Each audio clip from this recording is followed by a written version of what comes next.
Now turn to Section 1. Section 1. You will hear a student talking to the student accommodation officer at a college. First, you have some time to look at questions 1 to 5.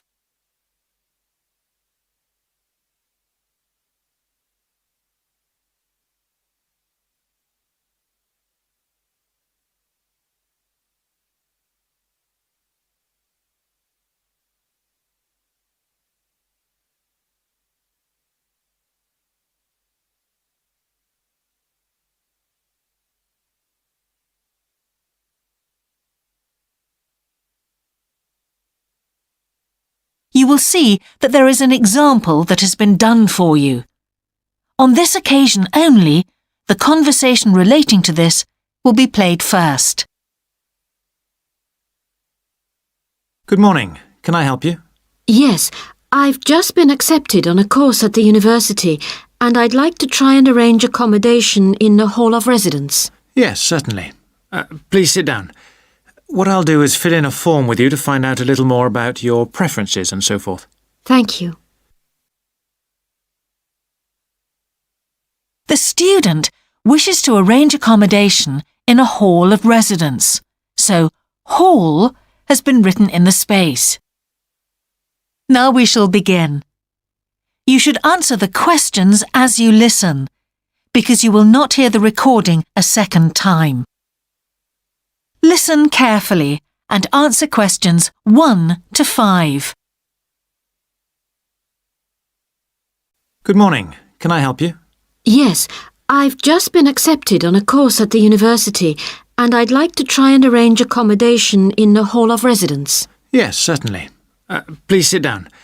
What I'll do is fill in a form with you to find out a little more about your preferences and so forth. Thank you. So, first of all, can I take your name? It's Anu Bhatt.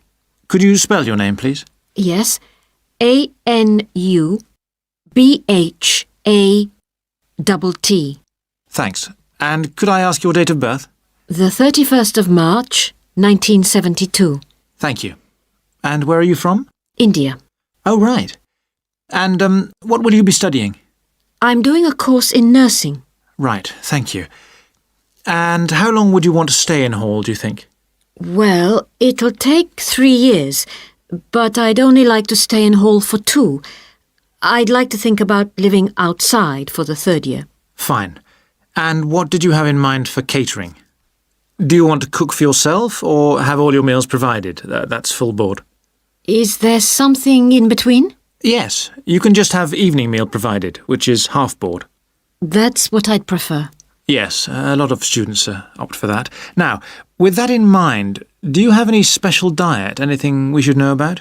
Yes, I don't take red meat. No red meat.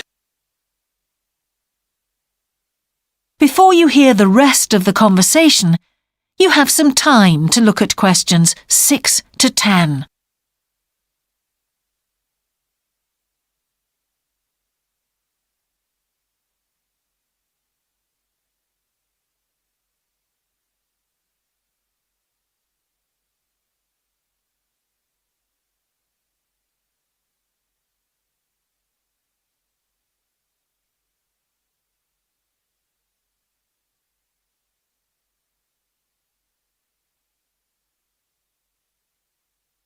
Now listen and answer questions 6 to 10.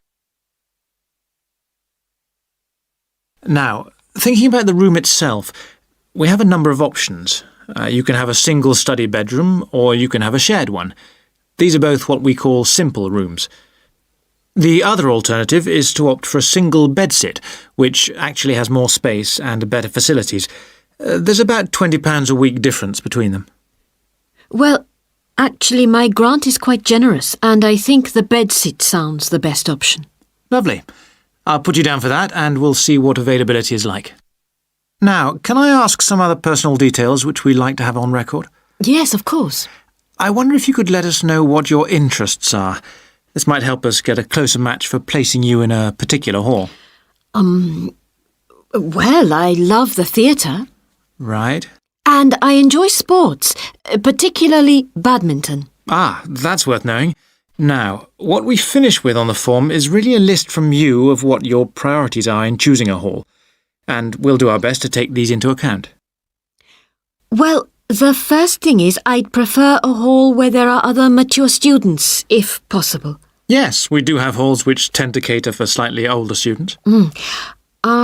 And I'd prefer to be out of town. That's actually very good for you because we tend to have more vacancies in out-of-town halls. Lucky. Yes. Anything else? Well, I would like somewhere with a shared area, a TV room, for example, or something like that. It's a good way to socialise. It certainly is. That's it. Now, we just need a contact telephone number for you. Oh, sure, I'll just find it. It's 667549. Great. So we'll be in contact with you as soon as possible. That is the end of section 1. You now have half a minute to check your answers.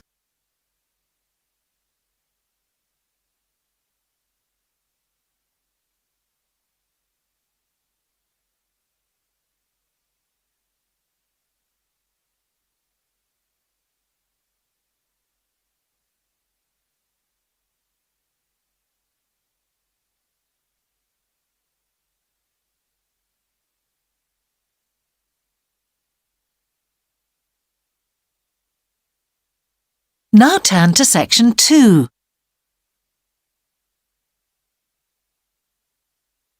Section 2. You will hear a man giving a talk to new members of a wildlife club in the south of England. First, you have some time to look at questions 11 to 13.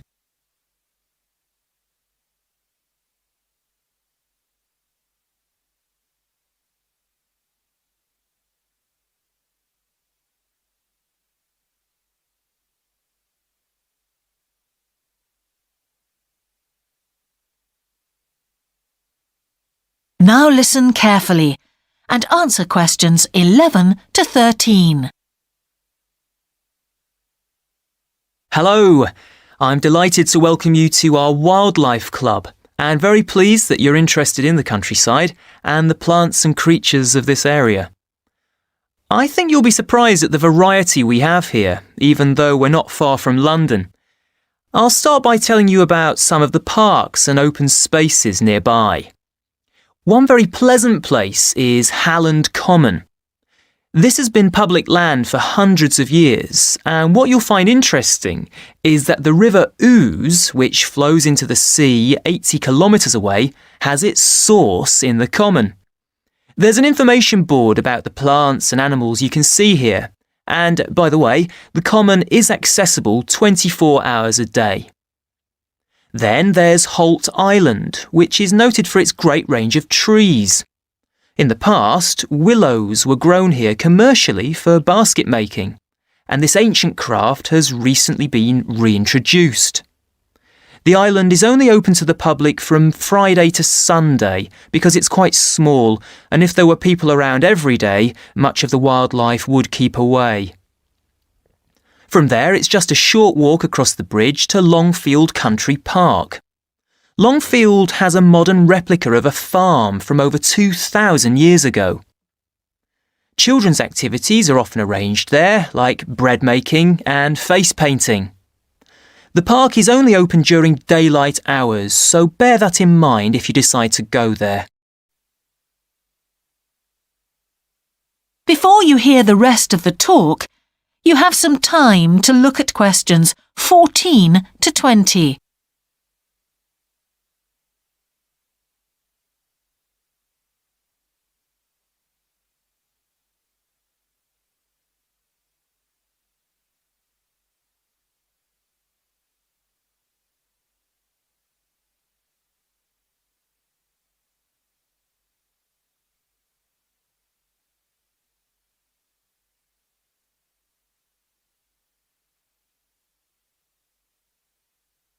Now listen and answer questions 14 to 20. Longfield Park has a programme of activities throughout the year, and to give you a sample, this is what's happening in the next few days. On Monday, you can learn about herbs and how they've been used over the centuries. You'll start with a tour of our herb garden, practice the technique of using them as colour dyes for cloth, and listen to an illustrated talk about their use in cooking and medicine. Then on Wednesday, you can join local experts to discover the variety of insects and birds that appear in the evening. We keep to a small number of people in the group, so if you want to go, you'll need to phone the park ranger a few days ahead. There's a small charge which you should pay when you turn up. I'm sure you're all keen to help with the practical task of looking after the park, so on Saturday you can join a working party. You'll have a choice of all sorts of activities, from planting hedges to picking up litter, so you'll be able to change from one to another when you feel like it. The rangers will be hard at work all day, but do come and join in, even for just a short while. One thing, though, is to make sure you're wearing something that you don't mind getting dirty or torn. And finally, I'd like to tell you about our new wildlife area, Hinchingbrook Park, which will be opened to the public next month. This slide doesn't really indicate how big it is, but anyway, you can see the 2 gates into the park and the main paths. As you can see, there's a lake in the northwest of the park with a bird hide to the west of it at the end of a path, so it'll be a nice, quiet place for watching the birds on the lake. Fairly close to where refreshments are available, there's a dog walking area in the southern part of the park, leading off from the path. And if you just want to sit and relax, you can go to the flower garden. That's the circular area on the map, surrounded by paths. And finally, there's a wooded area in the western section of the park, between 2 paths. OK, that's enough from me, so let's get on and have a look. That is the end of section 2. You now have half a minute to check your answers.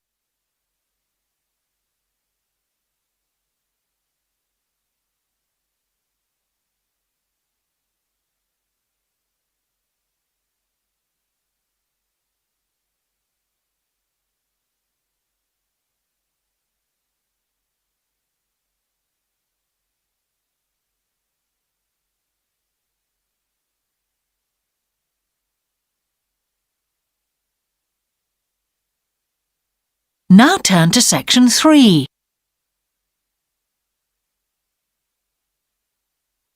Section 3. You will hear the Director of Studies in an English Language Centre and a student representative talking about their Self-Access Centre. First, you have some time to look at questions 21 to 24.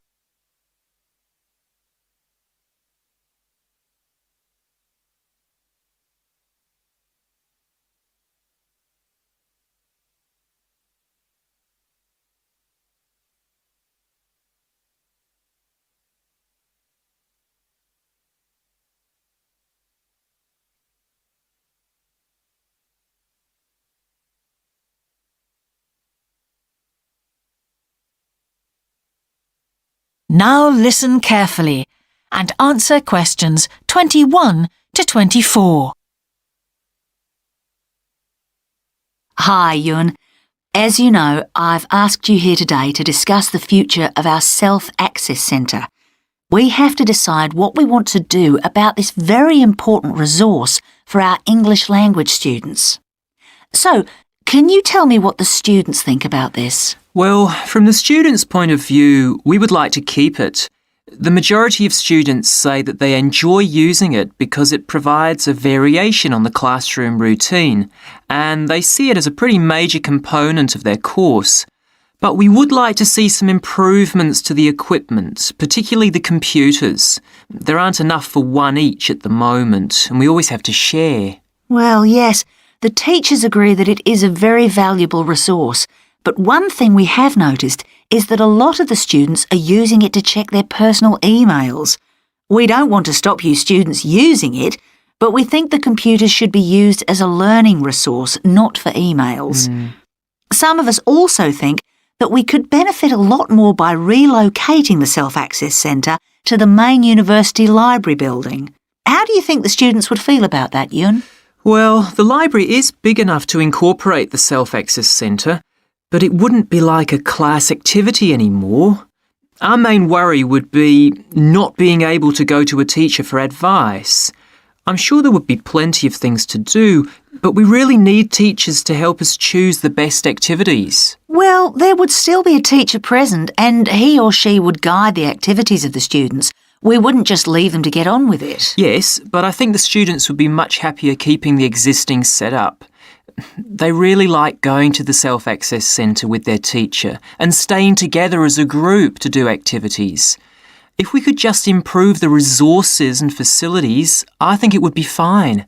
Is the cost going to be a problem? It's not so much the expense that I'm worried about, and we've certainly got room to do it, but it's the problem of timetabling a teacher to be in there outside class hours.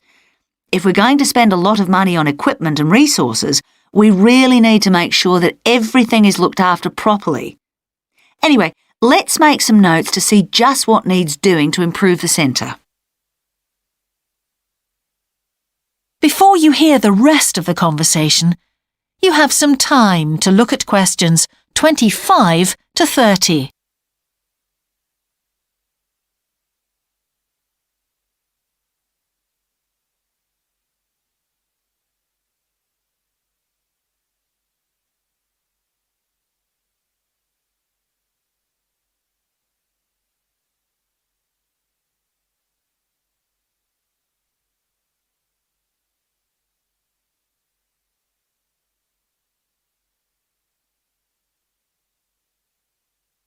Now listen and answer questions 25 to 30.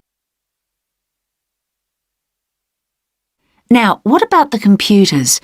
I think it might be a good idea to install some new models. They would take up a lot less room, and so that would increase the workspace for textbooks and so on. That would be great. It is a bit cramped in there at times. What about other resources? Do you have a list of things that the students would like to see improved? Yes, one of the comments that students frequently make is that they find it difficult to find materials that are appropriate for their level, especially reading resources. So I think we need to label them more clearly. Well, that's easy enough. We can get that organised very quickly. In fact, I think we should review all of the study resources as some of them are looking a bit out of date. Definitely. The CD section especially needs to be more current. I think we should get some of the ones that go with our latest course books and also make multiple copies. Good. Now, I was also thinking about some different materials that we haven't got in there at all. What do you think of the idea of introducing some workbooks? If we break them up into separate pages and laminate them, they'd be a great resource. The students could study the main coursebook in class and then do follow-up practice in the Self-Access Centre. That sounds good. OK, now finally we need to think about how the room is used. I'll have to talk to the teachers and make sure we can all reach some agreement on a timetable to supervise the centre after class. But we also need to think about security too, especially if we're going to invest in some new equipment. What about putting in an alarm? Good idea. The other thing I'd like to do is talk to our technicians and see whether we could somehow limit the access to email. I really don't want to see that resource misused. What about if we agree to only use it before and after class? Yes, that would be fine. OK, anyway, that's great for now. We'll discuss it further when we've managed to sort. That is the end of section 3. You now have half a minute to check your answers.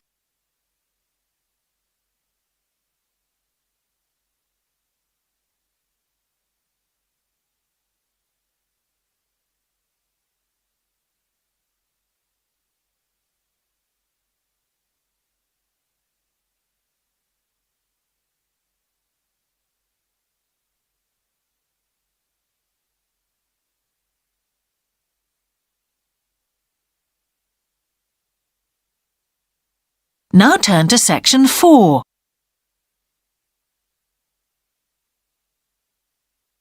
Section 4. You will hear the beginning of a lecture about business cultures. First, you have some time to look at questions 31 to 40.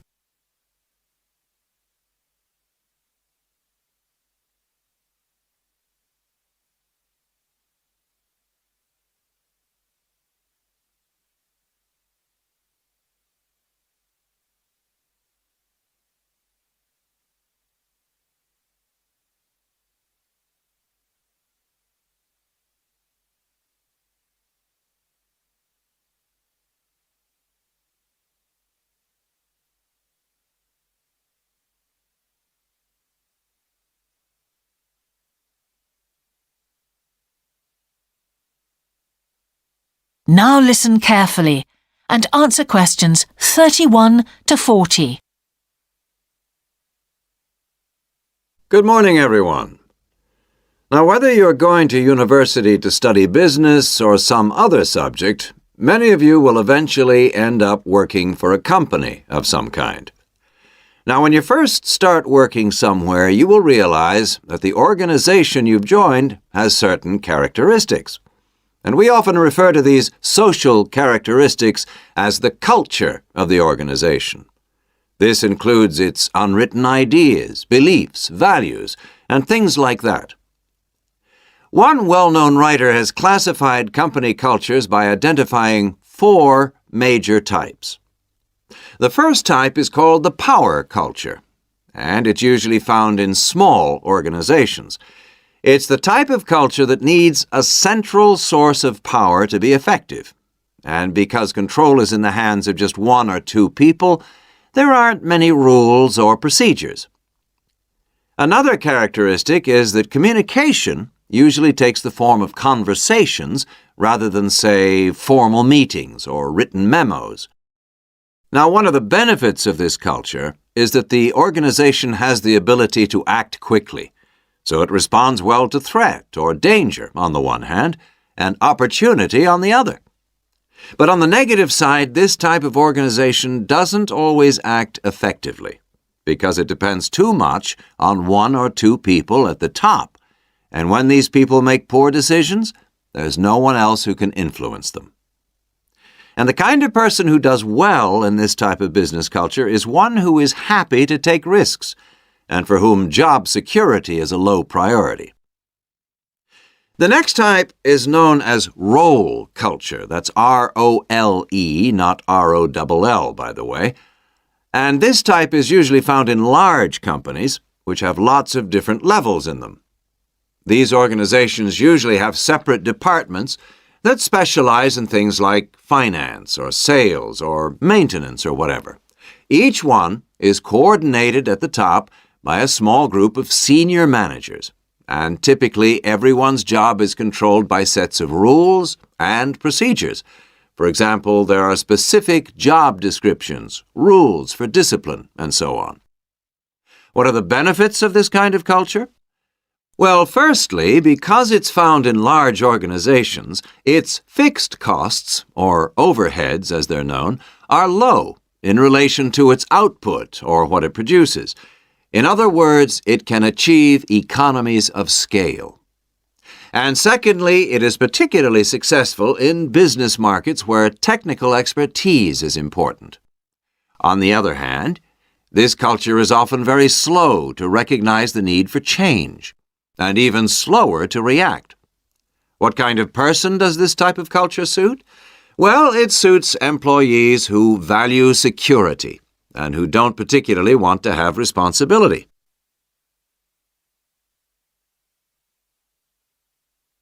Moving on now to task cultures. This type is found in organizations that are project-oriented. You usually find it where the market for the company's product is extremely competitive, or where the products themselves have a short lifespan. Usually, top management delegates the projects, the people, and other resources, and once these have been allocated, little day-to-day control is exercised from the top, because this would seem like breaking the rules. Now, one of the major benefits of this culture is that it's flexible. But it does have some major disadvantages, too. For instance, it can't produce economies of scale or great depth of expertise. People who like working in groups or teams prefer this type of culture. And finally, the fourth category is called the person culture. This type is quite unusual. That is the end of section 4. You now have half a minute to check your answers.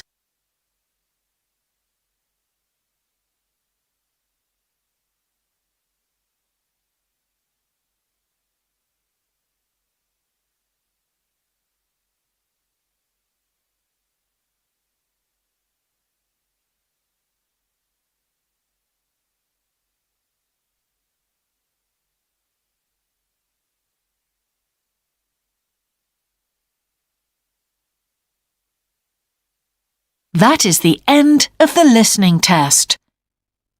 In the IELTS test, you would now have 10 minutes to transfer your answers to the answer sheet.